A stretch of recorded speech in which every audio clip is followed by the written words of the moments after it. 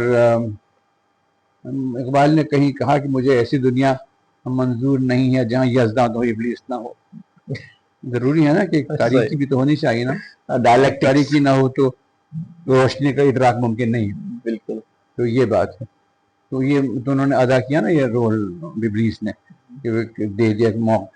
تو وہ ایک جی، اور وہ نہ ہوتا تو یہ دنیا بھی نہ ہوتی. یہ ہے نا جو دنیا میں جو آدم آ گئے، اس کی وجہ سے تو آگے وہ نہ کرتا تو یہ دنیا ہم کو نہ ملتی. بالکل بالکل. ڈاکٹر صاحب اب مجھے بتائیے کہ اس کی ٹرانسلیشن کے اندر اس کو پڑھتے ہوئے کس طریقے سے، اس کے ٹیک اوے کیا ہے؟ دیکھیے اٹس لائک ریڈنگ پوئٹری. اب ریڈنگ پوئٹری کا ٹیک اوے کیا ہوتا ہے؟ ایک تو یہ کہ تخیل میں کشادگی پیدا ہوتی ہے نا، پھر وہ ایک سیر ہوتی ہے اس میں، there's an adventure, there's an imaginative بلکہ imaginal ایڈونچر ہوتا ہے اس میں. تو اس سے ایک داخلی باطنی کیفیت پیدا ہوتی ہے نا، جس سے بہت سے در کھل جاتے ہیں، جو شاعری میں ہوتا ہے. اب غالب کو پڑھ کے کیا ہوتا ہے؟ یہی ہوتا ہے نا کہ اس سے بہت سے در کھل جاتے ہیں اور بہت سی چیزوں میں مفہوم نظر آنے لگتا ہے. تو یہ بات ہے اس میں زندگی کا مفہوم نظر آتا ہے. دیکھیے ایسا نظام جس میں خوابوں کے لیے جگہ نہ ہو، وہ ناقص ہے. ہم کو ایسا نظام چاہیے جس میں میرے خواب کے لیے بھی جگہ ہو. تو ہمارے خوابوں کو عطا کرتا ہے نا ایک دنیا. بالکل بالکل. I can dream, I cannot dream poetry, through poetry I can dream. میں خواب دیکھ سکتا ہوں، اور جس نظام میں خواب بھی تو حقیقت ہے نا. بالکل بالکل. تو وہ ہم کو اس سے پیدا ہو جاتا ہے. جی. اور اس سے جو ایک باطنی لطف پیدا ہوتا ہے نا، وہ بیش قیمت ہے، وہ بیش قیمت ہے. ہاں میں یہ بھی غور کر رہا تھا کہ آپ کی جو یہ ترجمہ ہے یہ بہت پوئٹیکل ہے. یعنی اس کے اندر ایسا نہیں لگ رہا کہ جیسے کوئی مذہبی متن ہے جس کے آپ ترجمہ کر رہے ہیں. بالکل نہیں. کیا آپ نے اس کا کوئی خاص انتظام کیا ہے؟ خدا کا شکر ہے کہ آپ نے اس بات کو محسوس کیا. اور میں اس بات پر ماتم کر رہا تھا کہ عربی جاننے والے نہیں ہیں. اگر عربی متن سامنے ہو تب پتہ چلے کہ میں نے کیا کیا. اب وہ تو نثر کی کتاب ہے، لگتا ہے نظم کی کتاب ہے نا، لگتا ہے منظوم یہ نہیں ہے، یہ نثر کی کتاب. اور اس کی جو میں نے سکیننگ کی ہے میں نے بہت سمجھ کے کی ہے. کہیں تو میں نے جو جیسے ایک بحر چل آ رہی ہو، بحر ختم ہوئی، نئی بحر شروع ہوئی، تو وہاں سے کیا. کہیں مضمون مکمل ہوا تو نئے سرے سے. اور کوئی میں نے تبدیلی اس میں نہیں کی ہے، میں نے صرف اس کو سکین کیا ہے. اچھا تو جی، میں نے اس بات دیکھیے اگر کوئی بنیادی خوبی میرے ترجمے کی ہے کہ میں نے اس کو خالص ادبی انداز میں ترجمہ کیا ہے. اور میں نے اس میں کوشش کی کہ کوئی اصطلاح فقہی نہ آنے پائے یا کوئی مذہبی طرح ایسی نہ آنے پائے جس سے اس کے سیاق و سباق میں فرق پیدا ہو. اس کو میں نے خالصتاً اس کو آباد کیا ہے شعر کی دنیا میں, خالصتاً میں نے شاعری کی دنیا میں اس کو آباد کیا ہے. اب جیسے کہ میں آپ سے گفتگو کر رہا تھا پہلے, تو میں نے یہ کہا تھا کہ ایک جگہ کہیں آیا کہ اس نے کہا کہ میری سنت پر عمل کرو. اب یہ سنت جو ہے یہ اردو میں استعمال ہوتا ہے یہ لفظ, اور میں یوں ہی کہہ سکتا تھا, اور لیکن اس کی ایک فقہی اس کا وہ بھی تو ہے نا, ایک پہلو اس کا ہے, فقہی پہلو سنت اور کتاب و سنت. تو میں نے سنت ترجمہ ایسا نہیں کیا, میں نے اس کا ترجمہ کیا کہ اس نے اپنے انداز و ادا کی عکسکاری کا فرمان جاری کیا. اس نے اپنے انداز و ادا کی عکسکاری کا فرمان جاری کیا. واہ واہ واہ, بہت پولیٹیکل ہے, بہت اس طرح میں نے بہت احتیاط کی, بہت ہی زیادہ.